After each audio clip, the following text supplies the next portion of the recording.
안녕하세요, 여러분. 이 시간에는 우리가 우리 요즘 우리 사회에서 굉장히 민감하고 또 중요한 개념들, 정치 이념들이기 때문에 뭐 깊이 있게 얘기하기보다는 그냥 동양 사상의 측면에서 어떻게 이해하고 있는지 간단하게 좀 살펴보도록 하겠습니다. 우리 사회를 풍미하고 있는 그 정책 이념이 진보와 보수 또는 좌파, 우파라고 둘로 나눠서 얘기를 합니다만, 우리가 좌우의 중심이나 진보와 보수의 중심이 어디가 있느냐, 결국은 어디에 있어? 그걸 논하는 지금 여기 우리 자신에게 있잖아요. 그래서 좌나 우라는 어떤 것이 공간상이 따로 있는 게 아니고 그 좌우를 논하는 기준이 바로 지금 그것을 논하는 지금 여기에 나에게 있다라는 거. 진보와 보수 똑같다는 거예요. 이제 진보와 보수는 우리가 시간 중심으로 얘기할 때 좌우라는 게 공간적인 좌우로 이제 표현하는 건데, 그걸 이제 시간적으로 표현하자면 좌파는 어찌 보면은 진보는 미래지향적이다 흔히 그런 얘기를 하고, 보수는 과거지향적이다 얘기를 합니다만은 그게 일부는 맞기도 하고 일부는 틀리기도 합니다. 본래 과거와 미래가 현재라는 기준이 없다라면 과거와 미래가 없을 뿐만 아니라 본래 시간이라는 것도 과거, 현재, 미래가 따로 없죠. 물리적인 시간은 없습니다. 마찬가지로 공간도 상하 좌우라는 걸 우리가 중심이 돼서 우리 스스로 나누어서 표현하고 나타낼 뿐이지 실제의 상하 좌우라는 공간은 없습니다. 그래서 이 정치 이념이 이제 현상적으로 보니까, 사회 현상적으로 보니까 우리가 그렇게 표현하지만, 현상은 어때요? 반드시 본체가 작용을 해서 드러나기 때문에 현상이 존재할 수가 있는 겁니다. 그러니까 현상만 보고서는 현상을 변화시키고 바꾸고 올바른 방향으로 또 변하고 바꿀 수가 없다. 이제 그런 얘기죠. 그래서 반드시 중도가 필요한데, 그러면 중도라는 것도 어떤 좌와 우 또는 그 진보와 보수와 똑같이 어떤 공간상 위상이 있는 것처럼 생각을 해요. 똑같이, 그러니까 입체적으로 생각을 하지 못하고 평면적으로 생각을 하는데 사실은 그렇지가 않습니다.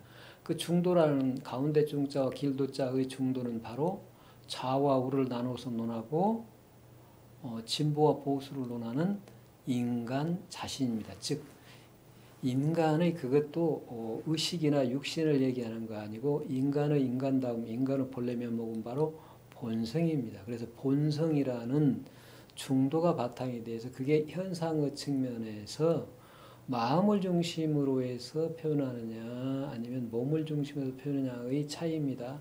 몸은 끊임없이 변하고 마음도 변화하죠. 근데 몸은 주로 공간상으로 이렇게 변하지만 마음은 시간상으로 변하잖아요. 생하고 매라고 그랬죠. 나타났다 사지고 나타났다 사지고. 자, 그런 측면에서 마음의 측면에서는 생하고 멸하는 현상이 있지만 그 현상의 다양한 생멸, 이면의 중요한 중도를 보존하자는 측면에서 보면은 보수가 되는 거고, 그걸 몸을 통해서 끊임없이 다양하고 새롭게 드러나는 측면에서 보면 진보라고 볼 수가 있습니다. 그러니까 중도를 바탕으로 한 보수와 진보가 따로 있는 게 아니에요. 당연합니다. 시간상으로 봐도 과거 없는 현재가 없고 현재 없는 미래가 없습니다. 그래서 과거, 현재, 미래가 둘이 아니기 때문에 오로지 과거만을 지향하는 그러한 사고도 잘못된 것이고 오로지 미래만을 지향하는 사고도 잘못된 것입니다. 그러니까 과거 지향적인 어떤 과거의 아름다운 것을 보존하려고 하는 보수와 미래의 새로운 가치를 자꾸 담아내려고 하는 진보가 둘이라고 생각하는 자체가 큰 착각입니다. 전혀 그렇지 않습니다. 그러니까 좌우가 됐든 진보와 보수가 됐든 그게 사실은 서구 개념이고 현상 중심의 19세기의 정치 사회학이 일어나면서 사회 가운데 하는 정치학이 이제 일어나면서 그게 서구에서 일어나는 거지 동양에서는 일어난 그런 게 없습니다. 그러니까 정치학도 똑같이 정치 현상만을 보느냐 아니면 본체를 바탕으로 해서 현상으로서 정치를 보느냐에 따라 그 의미가 전혀 달라집니다. 그래서 앞으로 우리나라의 정치가 발전하려면 동양에서 얘기하는 이 정치의 주체인 인간의 본성을 주체로 해서 본성을 문제로 해서 정치를 이해하는 그러한 그 방법을 사용하지 않으면 정치가 절대로 발전할 수 없고 우리 사회 자체도 발전할 수가 없습니다. 자, 그래서 이제 그 결국은 정치의 측면에서 정치의 그 대상도 주체도 어디로부터 나오냐면 인간 자신에게 나오기 때문에 그 언제나 인간이 중심이 있다는 걸 놓쳐서는 안 됩니다. 자, 그렇게 보면 우리가 주역의 문헌에도 보면은 사회가 어떻게 형성이 됩니까? 인간의 사회가 육신으로서 개체와 개체가 모여서 형성된 걸 사회라고 하지 않습니다. 그래서 민주주의의 맹점이 바로 그거예요.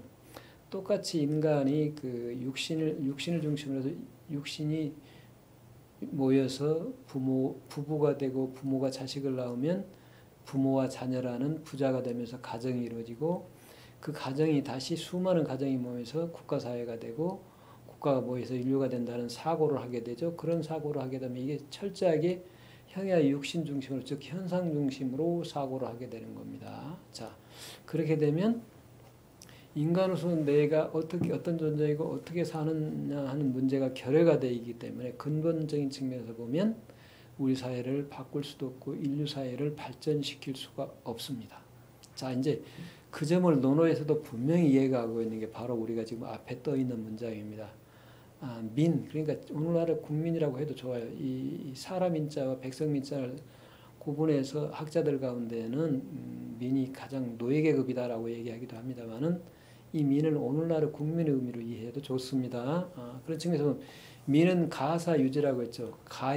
가능하다, 뭐뭐 할 수 있다, 부릴 수 있다, 하여금 뭐뭐 할 수 있다, 유지, 말미암게 할 수 있다. 자, 이 말미암을 썼던 얘기는 정치를 하는 위정자, 지도자와의 관계를 통해서 이해를 하면 정치가 말미암는 근거, 정치가 성립할 수 있는 근거로 삼을 수 있다는 얘기입니다. 백성은 리더, 정치 지도자가 될 수 있는 근거로 대할 수는 있습니다. 이 유자가 그러니까 말미암을 유자인데 이걸 좀 더 구체적으로 설명하면 자유롭게 할 수 있는 존재입니다. 백성은 자유롭게 할 수 있는 존재이지 불가사치지라. 그 백성들로 하여금 지식을 통해서 지식의 특징이 뭐라고 했죠? 분별이자고 그랬죠. 리더와 지도자와 피지도자 또 그리고 뭐 남과 여 등등 육신을 통해서 끊임없이 육신을 기준으로 해서 직업을 통해서 나누고 가진 자와 가지지 못하는 자, 노동자와 부리는 자 자꾸 나누어서 나타낼 대상이 아니다 그 말입니다. 그걸 뭘 의미해요? 그러니까 백성은 하여금 말미암게 할 수는 있지만 지식의 대상으로 삼아서 분별해서 나눌 수 없는 대상이다. 그 말 어때요? 백성은 자유로운 존재이기 때문에 스스로 존재할 수 있도록 서포트해줄 뿐이지 지도자가 백성들을 이리저리 나누어서 통치할 수 있는 대상이 아니다. 그 말입니다. 오늘날 그러니까 이 공자가 한 개념인데요. 오늘날의 이런 기준을 보면 그 오늘날 독재자들, 정치 지도자들이 거의 다 독재화돼 가고 있는 이유가 정치의 근본인 정치의 주체가 바로 인간의 본성이다라는 걸 모르고 있기 때문에 그렇습니다. 그래서 그 맹자는 정치를 주체 측면에서 뭐라고 표현했냐면 어지린자를 표현해서 인정이다 그렇게 표현합니다. 이 정사정자이면서 필정자예요. 인의 작용, 인이 드러난 것. 사람의 본성인 인은 어쨌다고 그랬죠? 아무런 조건이 없는 사랑입니다. 조건이 없는 사랑, 무조건적인 사랑. 그러니까 나와 남을 육체의 관점에서 둘로 보는 게 아니라 하나로 대함. 이게 바로 인입니다. 그러니까 인이 작용하는 것이 바로 정치예요. 그래서 정치의 주체는 인이지 사람이 아닙니다. 지도자가 정치를 하는 게 아니에요. 요거 이해하셔야 됩니다. 그래서 이러한 정치 인정이 바로 어떤 정치예요? 무의정치입니다. 함이 없는 정치. 그래서 지지. 근데 이제 이걸 그 전에 그 성리학이나 이런 사람들은 백성들은 무식하기 때문에 왜 살아야 되는지 그걸 알고 스스로 살아가게 할 수 없다. 그러면 이거 말도 안 되는 얘기죠. 이게 사람은 누구나 동등하다는 법칙에 원칙에 위배되기도 하고 사람을 스스로 구분해서 나누는 겁니다. 이게 그런 학문이라면 쓰레기예요. 그런 학문 할 필요가 없습니다. 유학을 그렇게 오해를 하고 있는 거죠. 그렇지 않죠. 그게 왜 문제가 생기는 거예요? 현상의 측면에서 사람을 보기 때문에, 즉 육신을 중심으로 사람을 보기 때문에 그래요. 육신이 본체인 현상의 모습으로 드러나는 본체인 본성을 중심으로 해서 보고 인과 질을 채로해서 정치를 해야 됩니다. 이게 한계예요. 그러니까 언제나 현상하게 머물러 있기 때문에 오늘날 그 서구에서 얘기하는 정치학과 유학에서 얘기하는 정치가 구분이 안 돼 있는 겁니다. 그래서 물론 이제 그 성리학 자체의 정치도 그런 의미에서 그 이해했다고 생각은 하지 않습니다. 어쨌든 이게 이제 주석을 하려고 보니까 주석을 하다 보니까 그냥 부릴 수는 있어. 야, 너 이거 해. 이렇게 살아야 된다라고 얘기할 수는 있어도 부릴 수는 있습니다. 자기 마음대로 부릴 수는 있어도 스스로 알아서 행하도록 할 수는 없다라고 이제 주석을 일반적으로 여러분 주석을 한번 보세요. 그 주의의 주석을 보면 그렇게 돼 있습니다. 그래서 우리가 이런 점을 그 잘하고 잘못된 걸 떠나서 우리가 어떻게 접근하는지 문장을 이해하는 방법이 무엇인지를 살펴봐야 될 이유가 본체와 작용과 현상을 나누어서 이해해야 될 이유가 여기에 있다는 걸 다시 한번 여러분들이 파악할 수 있습니다. 그러니까 이제 언어를 사용할 때 우리가 그 언어도 똑같아요. 그러니까 현상 중심으로 언어가 이해를 해버리니까 사람을 봐도 현상 중심이니까 그 사람이 미사여고 그렇다는 말 국민을 위한 뭐 말을 한 것처럼 말을 하면 어때요? 그대로 다 믿어버리잖아요. 그건 바보죠. 사실은 그렇지가 않죠. 자기의 마음을 본심을 숨겨두고서 거짓말을 해도 모르잖아요. 그게. 네. 실제로는 자기의 뜻은 다른 데 있는데 국민을 위한 것처럼 거짓말을 하게 돼요. 그런 사람들 정치 지도자를 뽑는다면 그게 책임은 누가 져야 돼요? 국민이 져야 되는 거지. 물론 그런 정치인 자체가 잘못된 사람이고 그릇된 정치를 하는 거지만 그 사람을 뽑아준 국민들이 그러면 책임 없냐? 그렇지는 않다. 공동 책임이다 그런 얘기입니다. 그 악어와 악어새처럼 말이죠. 그게 이제 불교에서 얘기하는 연기론이죠. 그러니까 그런 정치인이 없다면 그걸 뽑아준 국민이 없다면 그런 정치인이 어떻게 존재할 수가 있겠습니까? 자, 그래서 이 중도라는 것, 즉 중도라는 건 좌도 아니고 진보도 아니고 보수도 아니고 또 하나 새로운 제3의 파가 아니에요. 그거 인간의 본성을 얘기하는 겁니다. 본성 외에는 중도라는 길도자를 붙일 수가 없습니다. 오해를 하지 마시기 바랍니다. 자, 그래야 여러분들이 앞으로 우리 대한민국은 물론 인류가 발전할 수 있는 가능성이 있습니다. 현상의 측면에서 사회 현상을 보고 정치 현상만을 보고서 그것도 당연히 중요하죠. 왜냐하면 당장 매 순간순간에 정책을 위반을 하고 할 때 안보나 뭐가 됐든 그 굉장히 중요한 문제죠. 어느 하나의 결정에 의해서 우리의 미래가 결정이 돼 그런 소중한 중요한 사건들이 많기 때문에 그것들도 철저하게 어떻게 해야 돼요? 본성을 바탕으로 해서 본성이 갖고 있는 즉 근본적으로는 본성의 차원에서 보면 우리나라와 남의 나라가 둘이 아닙니다. 또 우리 민족과 다른 민족이 둘이 아니에요. 자, 그렇지만 그걸 표현할 때는 관계를 맺을 때는 어때요? 그 상대방이 어떻게 나를 대하고 어떤 마음으로 대하느냐에 따라서 현명하게 상응을 해야 됩니다. 그 모든 존재가 본래 본성은 자네도 둘이 아니라고 그래서 자꾸 상대방이 설사 같은 민족이고 내 형제라도 내 옆구리 칼을 찌르고 있는데 그대로 맞고 가만히 있으면 그건 바보지. 지혜로운 게 절대로 아니에요. 도망갈 때는 도망가야 되고 칼을 뺏어서 버리기도 하고 내가 찌를 때는 찔러야 되는 겁니다. 가만히 그냥 칼을 맞고 죽는 건 바보란 얘기예요. 근데 가능한 한 어쩌란 얘기예요?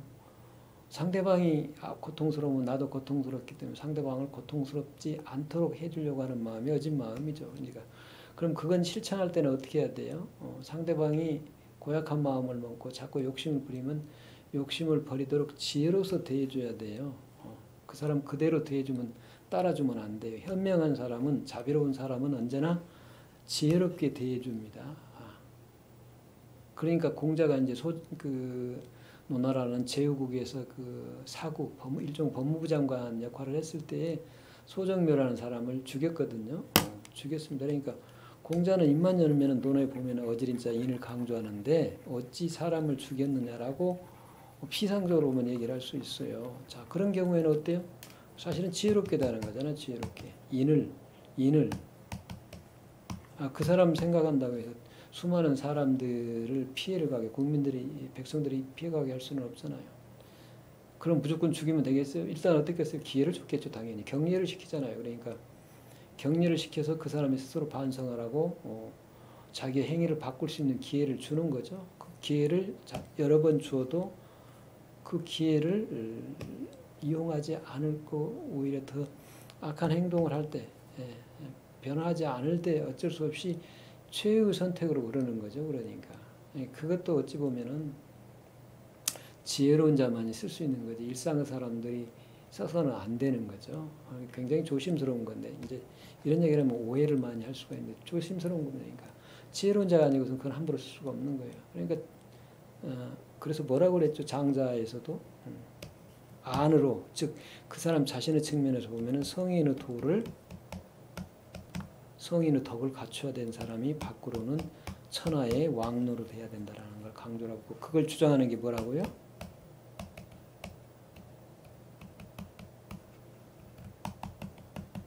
컨푸셔는 그게 바로 유학이다. 그렇게 장자는 얘기를 하죠. 내성 외양을 추구하는 게 바로 유학이라는 컨푸셔니즘이라는 학문이다. 그렇게 얘기를 합니다.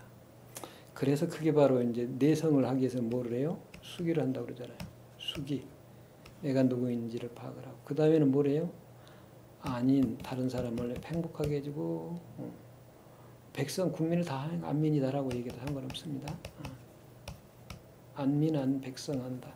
다른 사람을 행복하게 해준다. 그래서 이걸 한마디로 이제 치인이라고 얘기합니다. 치인이라는 얘기는 해서는 안 된다는 얘기예요. 다른 사람을 통치하거나 그런 관계는 일방적인 관계는 있을 수가 없기 때문이다. 자, 그래서 우리가 좀 간략하게 생각을 해봤습니다. 이게 깊이 생각해야 될 문제들입니다. 이거 정치 이념이라는 거 동아시아의 그 유학이나 이런 측면에서 정치 이념을 우리가 살펴보면 오늘 우리가 그 서구의 정치학에서 그 제시하고 있는 이러한 이념 이런 것은 없습니다.